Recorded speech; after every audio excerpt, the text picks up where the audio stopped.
박성수 정대처 선교사님, 미얀마에서 지난 4년 동안 선교역사 감당하고 함께 예배 드리게 돼서 너무 감사합니다. 우리 환영 박수를.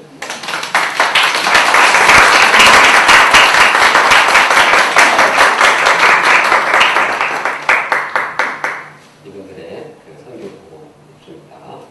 하겠습니다. 또 우리 상진, 상욱, 상혁 2세들이 너무 잘 자라고 해서 너무 감사합니다. 어제 이제 형수 목자님 대처 행사 이렇게 대화하는데 세 자녀가 조용해요. 그래서 우리 밖에 나갔나 그랬더니 찬양 연습하는데 그냥 거기에 좋아해가 심취해가지고 그냥 조용한 것을 보고 이 어린 귀한 2세들이 주님 안에서 잘 자라고 있다는 것을 확신하게 되었습니다. 근데 이분 세 분의 자녀들도 주님 안에서 잘 자라서 쓰임받을 수 있도록 우리 격려의 박수를 드리겠습니다.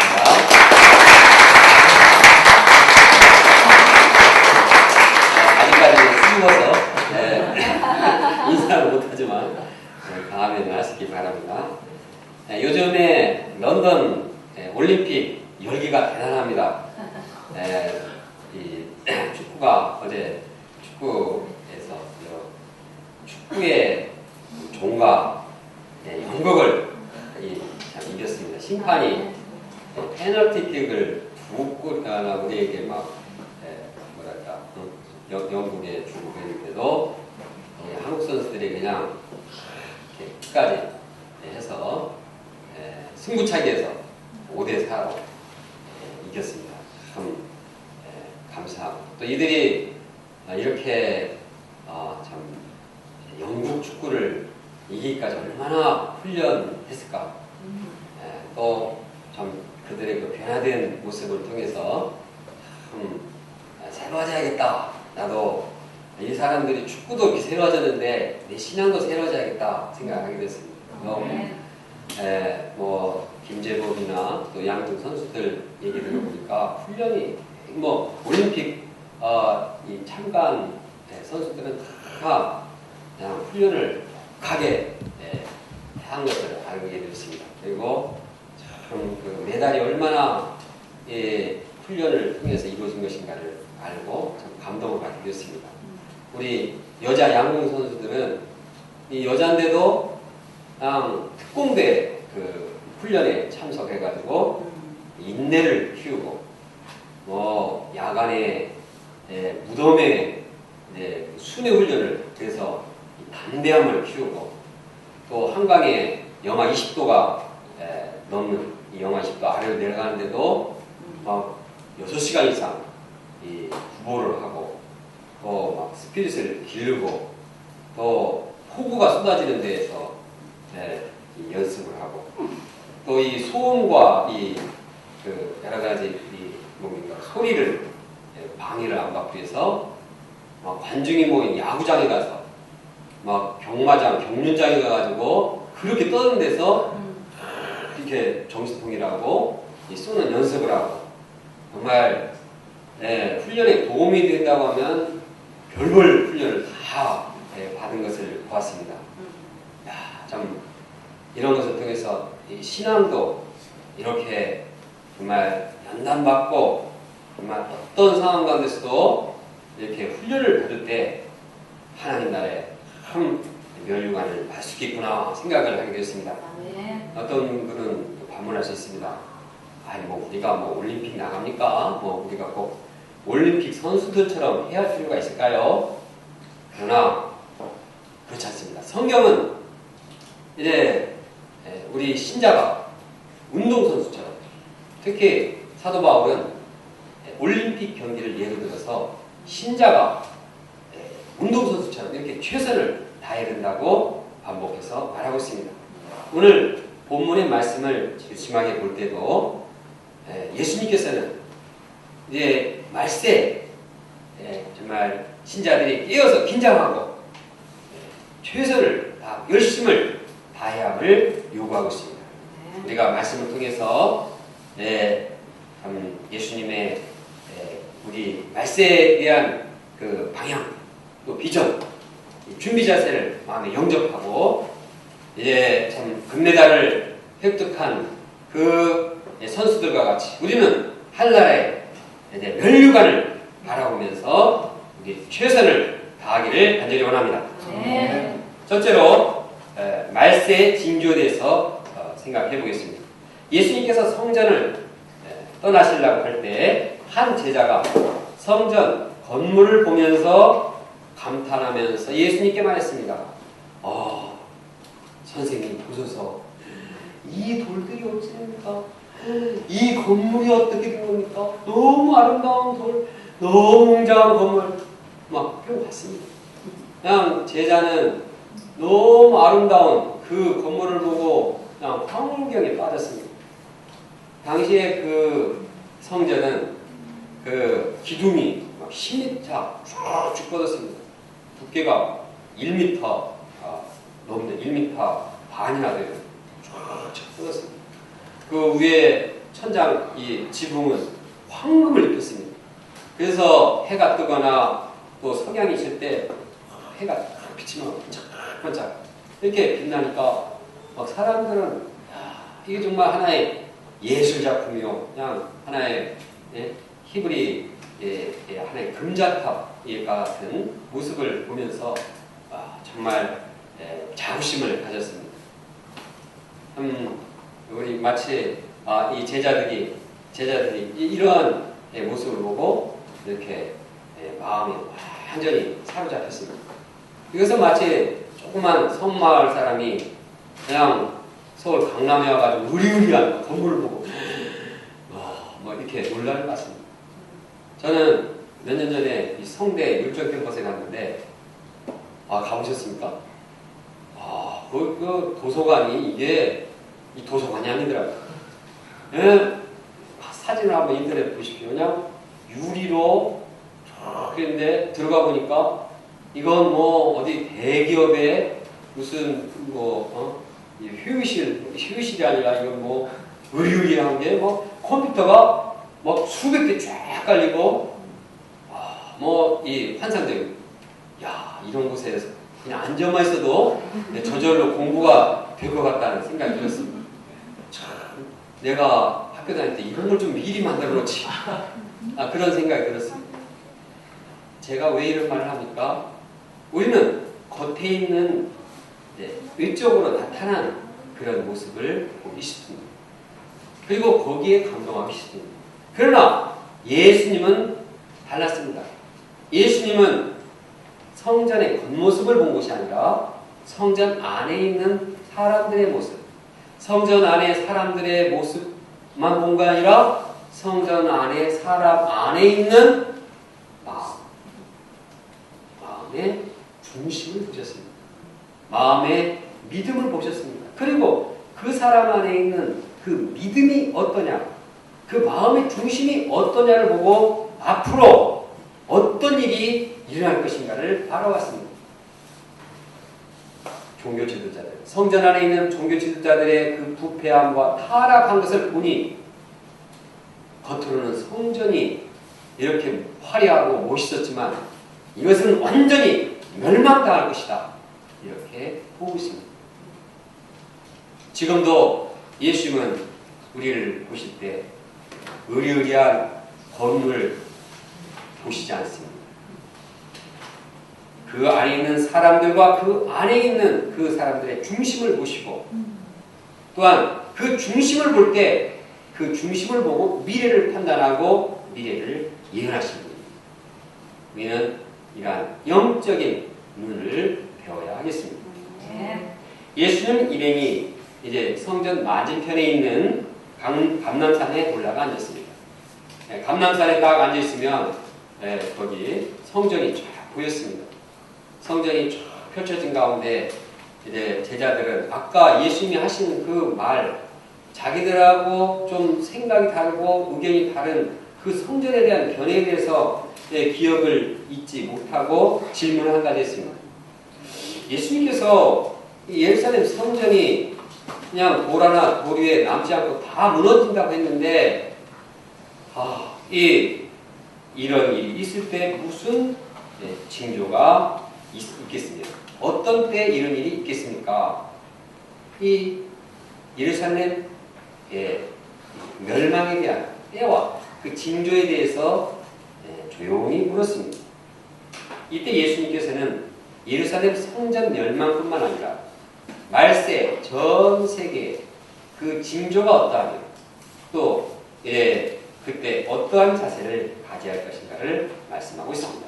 왜 제자들이 성전의 그 멸망의 때와 징조를 물었는데 왜 세상 종말의 때와 그 징조에 대해서 말씀하셨을까요? 그것은 그 현상이 비슷하기 때문입니다. 첫째, 말세에는 거짓 그리스도들이 등장합니다. 누가 등장한다고요? 6절에 보면 많은 사람이 내 이름으로 와서 이르되 내가 그라하여 많은 사람을 미혹하리라. 예수님의 이름을 빙자해서 많은 사람들이 자기가 그리스도다, 거짓 메시아로서 등장합니다. 이런 현상은 당시에도 많았지만 지금도 더 많습니다. 세계 1,500명이 저 그리스도가 있습니다. 그냥 내가 그리스도다 그러면서 사람을 속이고, 우리나라만 해도 50명 이상이 내가 그리스도다 이렇게 말하고 사람을 속이고 있습니다. 특히 한국에서 득세하고 있는 거짓 그리스도 이단들이 누굽니까? 통일교의 문선명, 이 양반은 죽을 때 됐는데 안 죽어요. 또 JMS의 정명석, 이 사람은 홍콩에서 잡혔다는 얘기가 들었는데도 왜 사람들은 그런 사람을 이렇게 쫓는지 모르겠습니다. 또 그리스도 하나님의 교회 누굽니까? 안산호, 또 이 신천지의 이만희, 또 교주는 아니지만 큰 믿음 교회도 잘못된 이 이단이에요. 아주 이단들이 너무 많아서 정말 교회를 소개할 때도 조심하고, 왜? 이단들이 많고 자기가 그리스도라고 하는 사람들이 많기 때문에 이것은 이 시대가 말세가 점점 다가오고 있음을 보여주고 있습니다. 둘째로 말세에는 난리와 난리의 소문이 있습니다. 말세에는 국내에 전쟁들이 많이 터집니다. 사람들은 전쟁을 원치 않고 평화를 원합니다. 그러나 말세는 점점 더 전쟁이 심해집니다. 사람들은 평화를 원하고 번영을 원하고 안정을 원하는데, 그래서 돈도 벌고 군사력도 증강하는데 보호하려고 그러는데, 말세는 돈을 벌면 벌수록 군사력이 증가되면 증가될수록 점점 더 전쟁이 많아집니다. 이제 크리스 해리스라는 분쟁 지역의 전문 기자의 책을 보면 지난 세기에 4,300만 명의 군인들이 전쟁에서 죽었다고 합니다. 또 이로 인해서 6,200만 명의 민간인들도 죽었습니다. 참으로 이 전쟁으로 인한 이 사상자들이 얼마나 많은지 모릅니다. 특히 20세기 마지막 10년 동안은 엄청나게 많은 전쟁이 있었습니다. 아프가니스탄, 수단, 르완다, 앙골라, 보스니아, 부룬디, 알제리, 에리트리아, 에티오피아, 콜롬비아, 이스라엘과 팔레스타인, 체첸공화국, 스리랑카, 터키, 시에라리온, 코소보, 페르시아만, 그냥 우리가 알지 못하는 이런 지역까지도 그냥 분쟁에 쌓여고, 어제 우리 박선우 선교사님의 얘기를 들어보니까 미얀마 북부지배에는 지금도 유혈 사태가 벌어지고 있다고 합니다. 이만큼 이제 이 세상은 전쟁과 참 난리와 이런 점점 더 많아지고 있습니다. 이것도 역시 말세의 현상. 셋째로, 첫째 기근과 지진이 있습니다. 예수는 말씀하고 있습니다. 곳곳에 지진이 있으며 기근이 있으리니. 타임즈에 따르면 지난 20년간 지진이 그 이전에 100년간의 지진과 같은 정도의 피해를 줬다고 보도하고 있습니다. 14세기에는 137회, 15세기에는 174회의 지진이 있었는데 20세기에, 19세기에는 2250번의 지진이 있었습니다. 몇 배가 늘어났습니까? 이건 10배 이상 더 지진이 빈번하게 일어났습니다. 또 기근의 현상도 심각합니다. 우리가 점점 문화 문명이 발달하고 그를 축소하고 잘 살고 하자 노력하는데 오히려 기근이 그치지 않습니다. 적도권에 살고 있는 25억의 인구 중에서 65%가 영양실조에 시달리고 있습니다. 20%가 그 중에 20%가 기아에 허덕이고 있습니다. 아프리카의 기근으로 죽는 수가 1분에 몇 명이 될까요? 1분에 24명이고 하루에 3만 5천 명이 기근으로 죽는다고 합니다. 이것은 전쟁으로 인한 죽는 숫자보다 더 많습니다. 말세의 또 현상은 종교적인 핍박입니다. 말세에는 신자들이 이 박해를 당합니다. 예수님은 말씀하십니다. 너희는 스스로 조심하라. 사람들이 너희를 공회에 넘겨주겠고 너희를 회당에 매질하게 했으며 나로 말미암아 너희가 권력자들과 임금들 앞에서 선다고 했습니다. 사람들이 너희를 끌어다가 넘겨줄 것이요 형제가 형제를 아버지가 자식을 죽이는 데 내주며 자식들이 부모를 대적하여 죽게 하리라고 말씀하고 있습니다. 이 말씀과 같이 이제 이 시대에 정말 많은 사람들이 핍박을 당합니다. 이스라엘 국가, 공산권 국가는 아주 조직적으로 크리스찬들을 핍박합니다.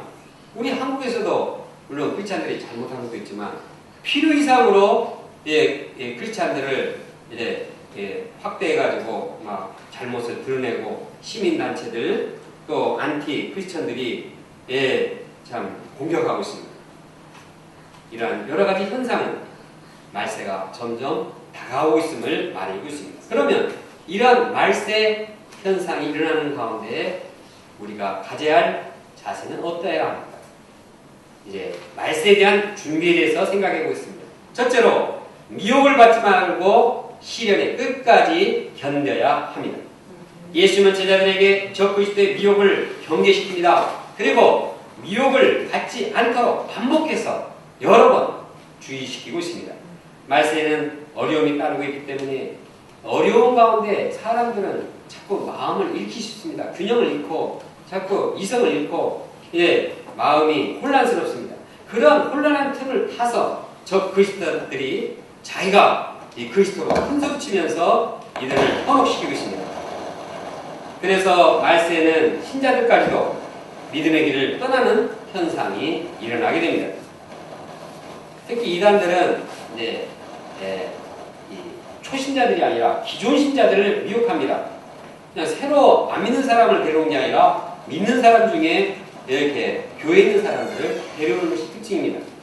그리고 이제 좀 뭐라고 이단이라고 그러면은 그들이 사용하는 문구는 뭡니까?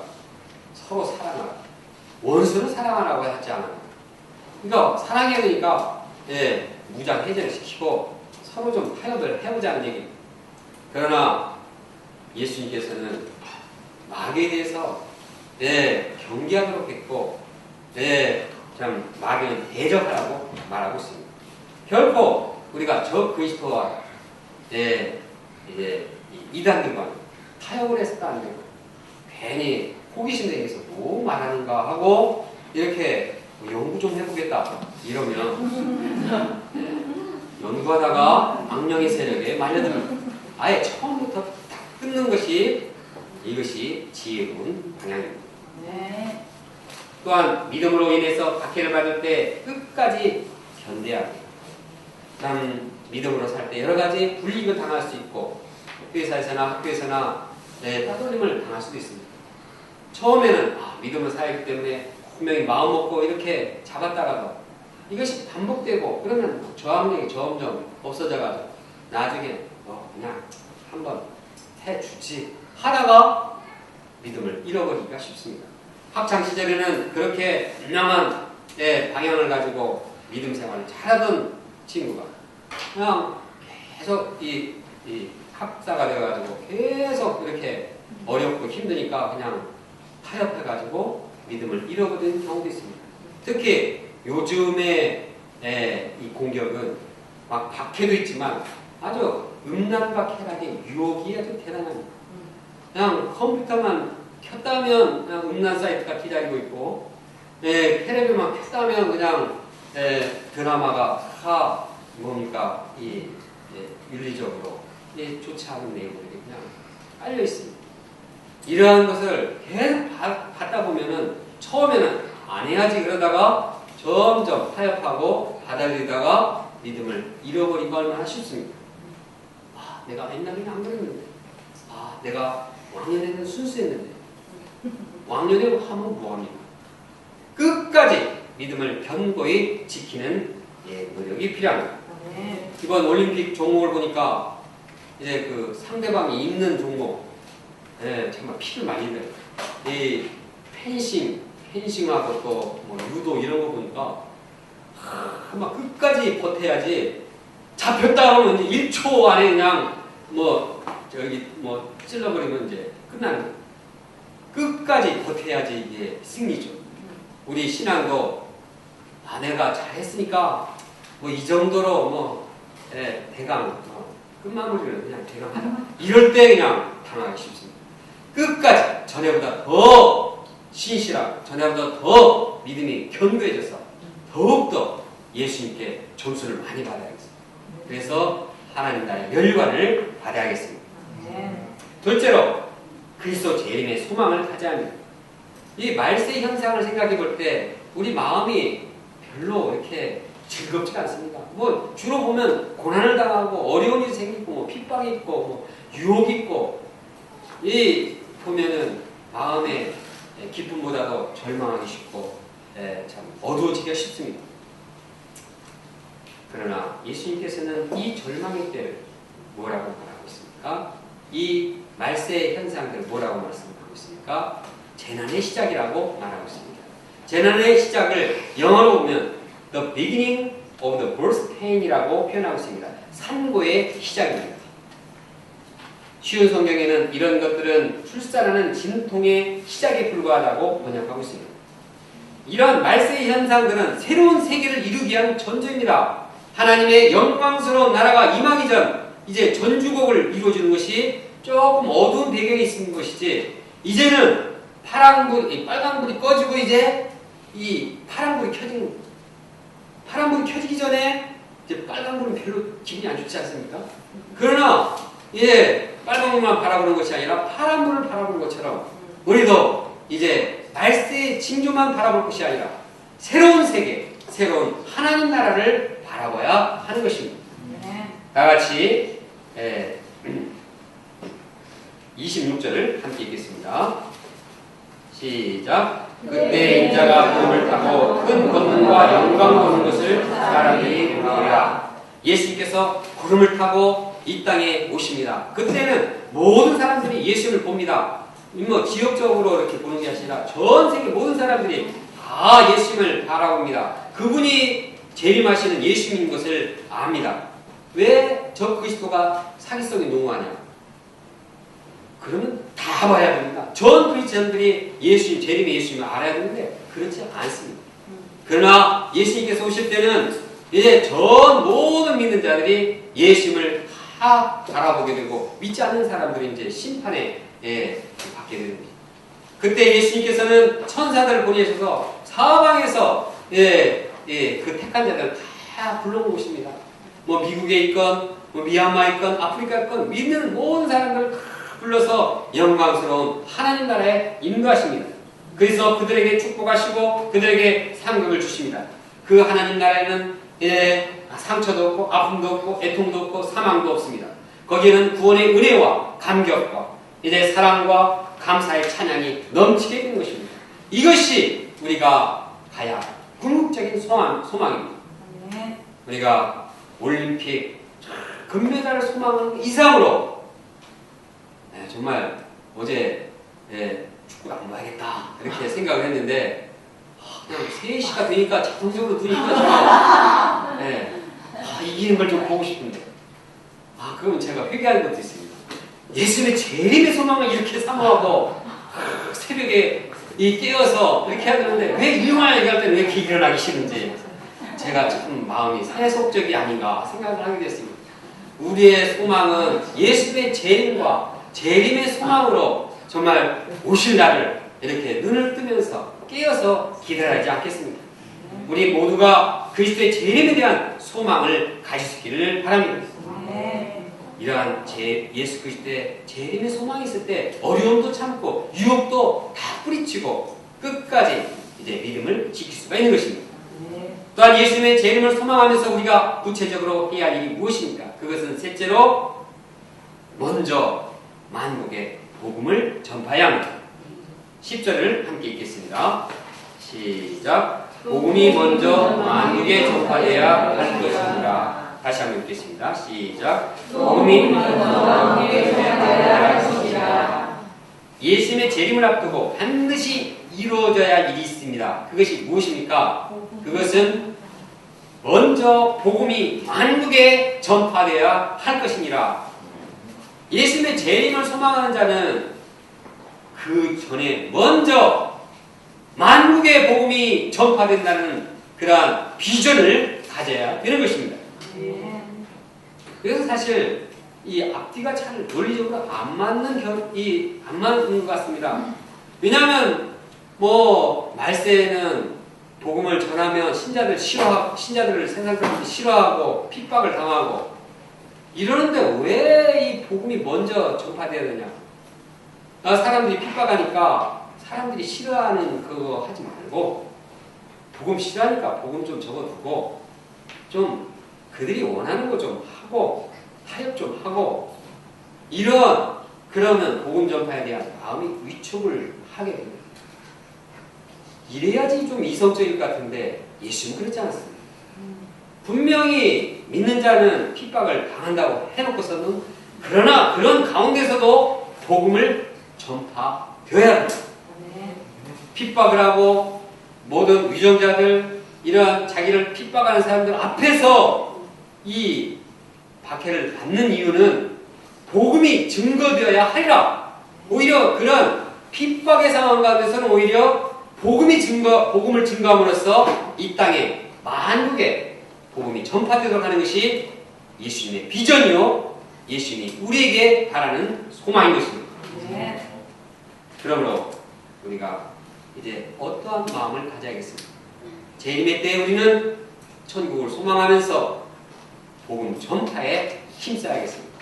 사실 예수님께서는 이 일을 역사적으로 이루어가고 계십니다. 복음을 참 황무지와 같이 어려웠던 그 18세기, 19세기 때 주님께서는 소수의 위대한 선교사를 통해서 만국 복음 전파의 기초를 이루었습니다.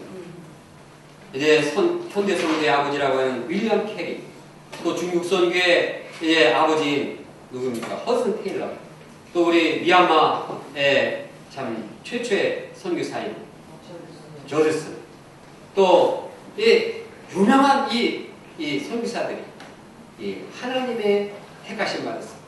만국의 복음을 전파하기 위해서 세움 받았습니다. 하나님은 사람을 쓰셔서 만국 복음 전파 이루십니다. 하나님이 친히 이루신 역사입니다.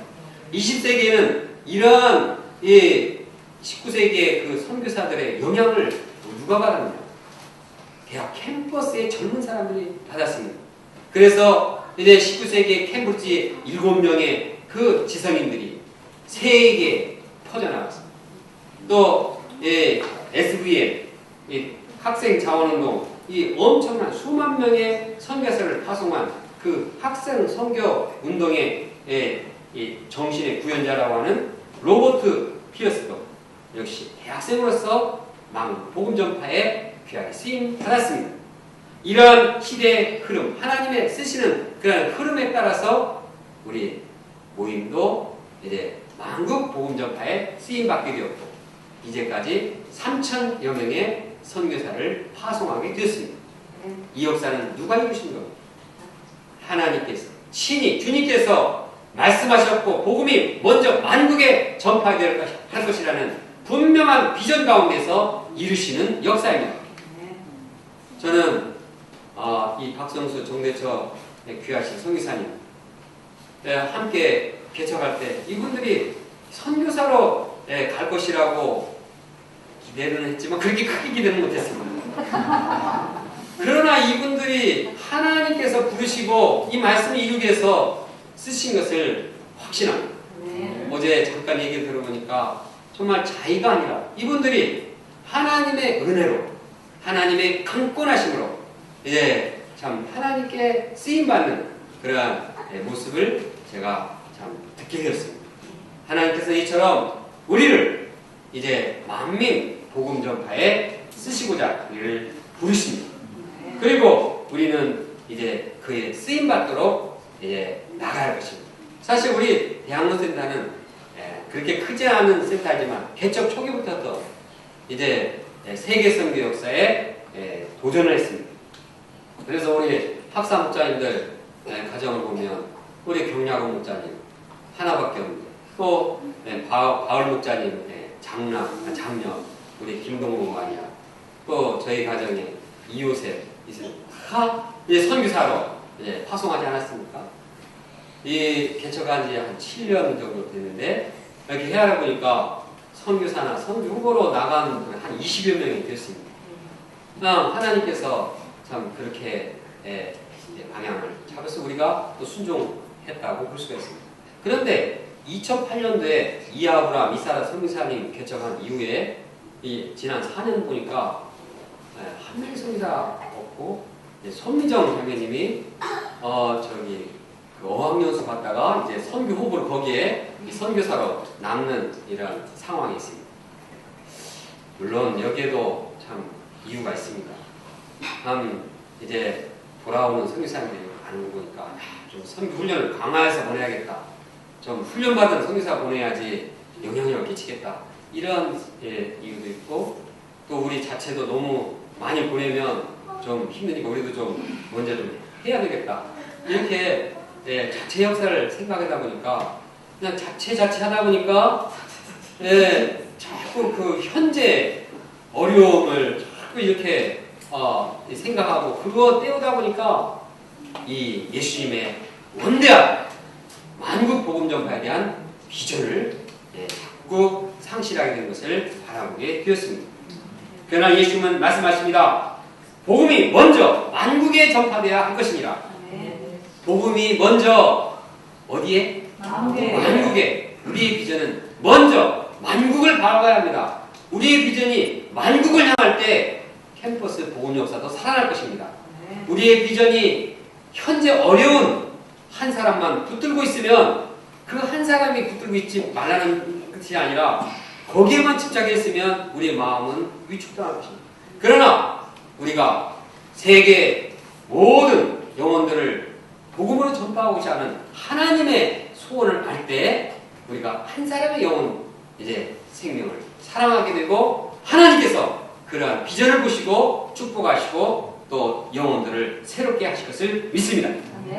우리가 만국 복음 전파에 대한 비전을 잃지 않고 오히려 심령을 새롭게 하고 이제 정말 만국에 먼저 이 복음이 만국에 먼저 전파되어야 한다는 그 비전을 우리가 참 소홀히 했을 때 우리 심령이 새롭게 하고 이제 복음이 먼저 만국에 전파되어야 하는 비전을 바라보고 도전하겠습니다.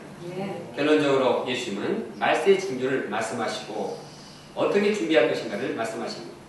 말세에는 거짓 그리스도들이 등장하고 미혹합니다. 국내에 난리와 전쟁이 있습니다. 첫째 기근과 지진이 있습니다. 종교에 핍박이 있습니다. 그러나 우리 신자들은 이제 적그 시대에 미혹을 받지 말고 시련을 끝까지 견디며 예수 그리스도의 재림을 소망하면서 만국 복음 전파에 힘써야 하겠습니다. 다같이 10절 말씀을 다같이 읽고 함께 읽는 동안 기도하겠습니다. 10절입니다. 시작. 또 복음이 먼저 만국에 전파되어야 할 것이니라.